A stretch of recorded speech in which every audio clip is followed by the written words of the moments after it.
Hello viewers, and with us today is a gentleman that I've always wanted to have an interview with, probably even outside of In the Hot Seat. The man I'm speaking about is Mr. Andre Hylton of Andre Auto fame. Okay? Now we're going to, take the opportunity to find out who is this man, what work that he did in his constituency, and also his views on things probably outside of his constituency. So join me when we return for In the Hot Seat. Do you need your wedding videotaped? Do you need a commercial or an interview done? Then call Sunshine Video Production. We videotape and edit functions, graduations, stage shows, music videos, and even funerals. We have a video studio and offer help with your marketing and promotional planning. So WhatsApp or call us at 883-0525. Viewers, welcome back. All right, so as I said before, gentleman that we wanted to interview a long time, he's here. All protocols observed. We are enough distance away, sir. All right, Mr. Hylton, though at this present moment you are not, well, you're in my hot seat, but you were in a hot seat before. Now you are waiting and seeing what is going to happen at your next venture in. But still yet, we want to find out just who is Andre Hylton. First question we normally ask, where are you born? Where are you, originally from? Which school you went to? Yeah. Thank you very much, Ian, and it's really a pleasure being here. It's a long time in coming. All right, sir. But it is indeed my pleasure to be here and to share with your viewers my thoughts and so on, Andre Hylton is a country boy. Okay.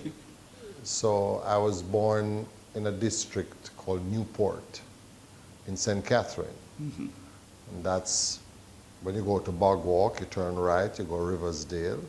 Then you turn right again at Natural Bridge and you go to Williamsfield. Okay. Then you turn left at Harewood up into a district called Newport. Okay. So I was born and raised in that community. So I'm a really country boy. Went to Harewood Secondary School in St. Catherine. And then I came to Kingston and finished my education.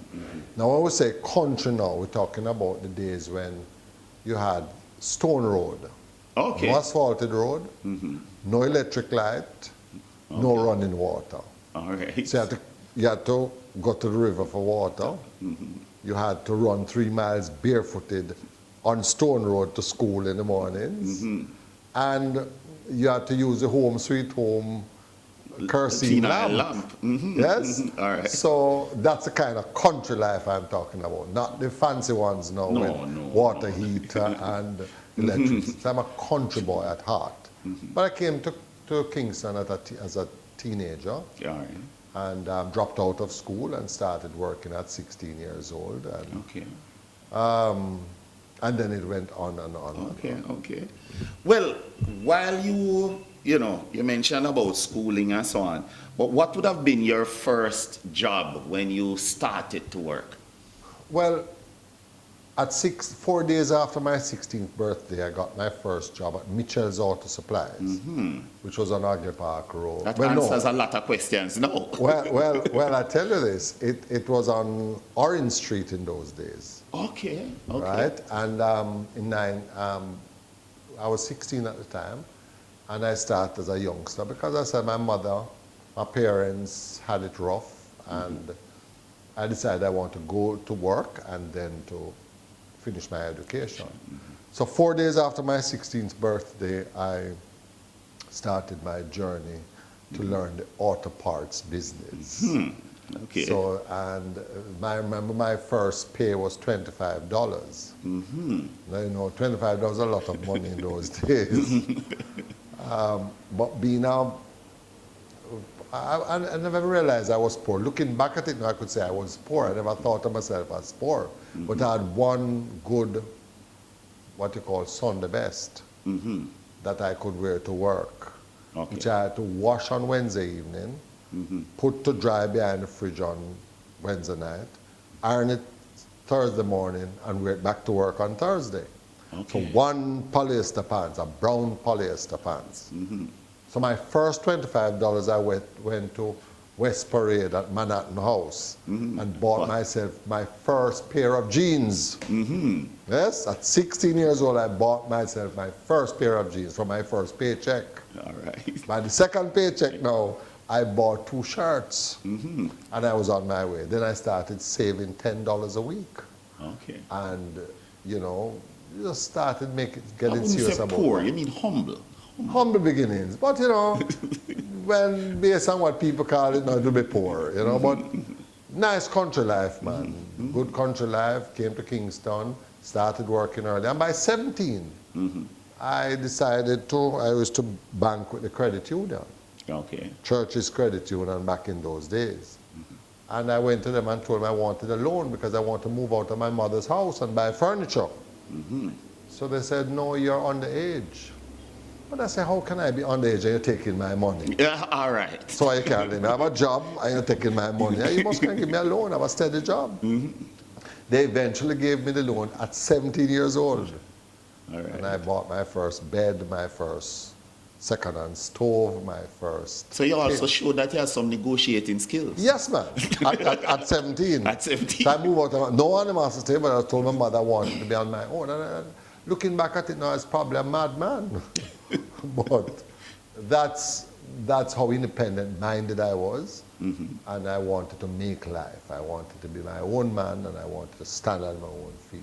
Okay. And I got good support from my family. My mother gave me pot and pan, and my sisters made curtains for me. Okay. And I moved out next door to my mother's house, rent a room. I was on my own at 17.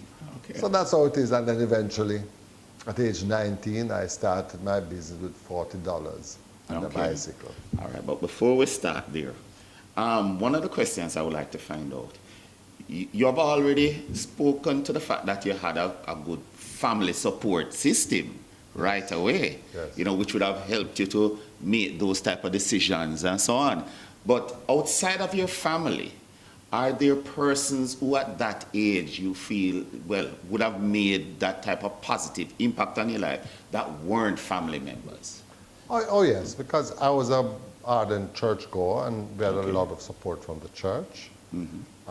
So from that standpoint, straight off, you had good support as well. Okay. You know, no man is an island. And no matter... Who want some names for the viewers? Who want some names? Well, I tell you, I attended the United Pentecostal Church on Wildman Street. I grew up as an Adventist and I went to the Pentecostal Church. So we had Pastor Samuel Stewart, who was very supportive. Karen Shirley was my very good friend, who was very supportive. And many others. There are so many church brothers and sisters at the time who really supported me. And even when I started business, were very supportive. Okay. But more importantly, my family, I have 7 sisters, 2 brothers. That's a lot of sisters. Yes, and generally they've been very, very supportive. My mother was very, very supportive of me, my father. So I have to give thanks, you know. No man is an island. Point taken. All right, so you have now, now we're moving to where you mentioned that you have started your business. What type of business was that? Well, I started a car business, and oftentimes when I speak to, especially young people, about how to approach their lives, I always encourage young people to go the extra mile. Okay. And I say this to say, when I started my business, Japanese cars were not popular in Jamaica. Okay. I was a little young youth who, when you came into a Mitchell's and asked for a Toyota part or a Nissan, well, in those days they didn't call it Nissan, they called it Datsun. It was Datsun Yes, it was before, Datsun. right? And then Mitsubishi. The parts experts at the auto store. Send them to Andre. Send them, send them to little youth. So I was little youth in the parts store who would go in the warehouse and say, how can I help this customer? A man frustrated. When a man come and say, boy, you know, some have a cross and beer in them, and I can't find it. It is for Nissan, I can't find it nowhere. Nobody knows stock parts for Nissan in those days. Yes, yeah.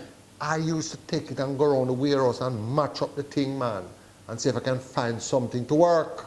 Someday I find one, I say, listen, no, you have to remount the thing a little bit, take it to the machine shop, and so before you know it, people started coming back. And I started You become an authority. I became an expert on Japanese cars without even knowing, just trying to help the customer. And before you know it, when I left Mitchell's, people came to the parts store and said, where's the little youth? And then they start coming to my yard. All right. Because the man in the parts store said, look here, go check him up a Q road. And him can help you. So the message that I want to send to our young people is when you get a job, don't just go there at 8 o'clock and leave at 5 o'clock. Go the extra mile, because that's going to benefit you in the long run. Yeah. And it's because I went the extra mile for the customers that I gained the knowledge that made me, created the business that I have. But at the end of the day, the customers can also feel the passion, you know, Yes. and the interest, Oh, yes. you know. They're Yes. not oblivious to the fact that, well, this guy really tried to help me out. No, man. Yeah, man, you work hard, man, and you go and sometimes in a dusty warehouse and sign us a body, but you're still trying to find these things for the people. And they appreciate it. Yeah. And so, you know, I'm going to segue to a little story. A little youngster by the name of Richard Grant. He lives in Portmore now, and he came as a little warehouse man who cleaned up my warehouse. Worked with me for many years. But every single evening before he left for home, I'm the last person to leave my office because I'm always doing work after work. He always comes into my office and knock and say, boss, I'm leaving now, you know. You need help with anything? I said, no, Richie, I'm fine, thank you. Every evening, when I'm finished clean up and straighten up, come into my office and say, boss, you need help with anything. And then one day I had a problem at my branch in Montego Bay, and I said to him, look, pack a bag tomorrow, we're going to Montego Bay for a few days. You know, if you said that to some youth, they say, boy, boss, you was, you know, may have some plans, you know, and this can do. He said, no problem, boss, consider it done. I took him to Montego Bay, realized that he had a lot of potential, trained him in the business of sales, left him in Montego. After about 3 weeks, I left him in Montego Bay, and he eventually became my branch manager, and then came back to Kingston as my parts manager. A little warehouse, you just learned fast because he put interest in the business. So my real message to our young people, don't be afraid of going the extra mile. It will pay off in the long run. Point well taken. Point taken. And I'm quite sure a lot of them will appreciate it because that's applicable, you know, right across the board. Yes. In any phase of life, anywhere you go, people will appreciate you, especially now. Because it really isn't that prevalent now, you know. No. Man, 5 o'clock in fish work at 5. Not going a minute after. And that's unfortunate, you know. But going the extra mile makes a big difference. Okay. Is there any book that you have read, anything, what I'm asking for is, you know, something that you would have, that you can point to, separate from your personal experiences, where like a book or something like that you have watched that you feel is inspirational, and you would implore, you know, one of our viewers to also take a look at it. Yeah. Well, let me tell you, it's fun. I mean, this may sound like cliche, but one of the fundamental books I've read is the Bible. Okay. And it's always been a guide, even today. But there's some other books that I've read. A small little book called The Prophet by Khalil Gibran. Okay. Really interested. It's more poetry / philosophy, where you understand it. It really speaks to a lot of inner philosophies of life. Alvin Day did an interesting book that I liked. Which is a local writer, but it's a very popular book. Okay. If Butterflies Can Fly. so can I.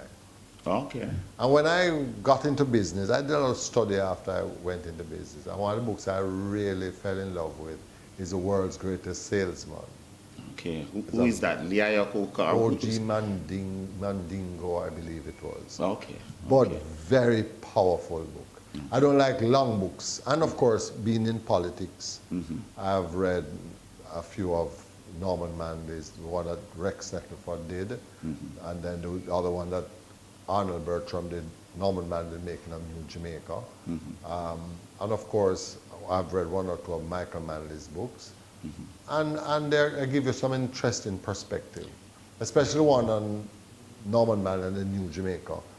It gives you a perspective not just about the PNP and Norman Manley, but the times in which he existed, from his father coming up through during that time, some of the evolutions in the politics and what happened in Jamaica. It was a real interesting. You see, what I want to implore a lot of our viewers and so on is it's nice to be aware of what's happening with social media and all that type of thing. Yes. But I find that when someone has goes old school and read a book, there is such a wealth of perspective and things that you can get out of a book. And while with a book, if the internet gone, the book still work. Yes. But you can get the book on the internet. I know, but what I mean is, that type of old technology. I see where it still has power. Well, I will tell you, interestingly, I try to keep up with the technology. So no, nowadays, I'm a tech person, Yes, of course. And what I try to do, first of all, I encourage every progressive person in this country, at least once a year, read a book.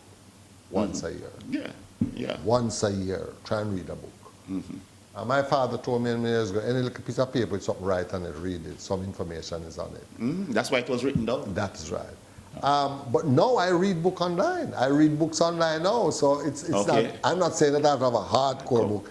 Up to this morning, I was online reading a book. Okay. Right. The point is, you must inform yourself. You have to learn a whole lot to realize how little you really know. Look here. Remember, I like that statement. Let me tell you something, man. The world is huge. Knowledge is endless. So therefore, we should seek knowledge, and not forget the present while we seek the new knowledge out there. Don't forget to appreciate the present. And based on that, we're going to go for a quick break. Viewers, we'll be right back.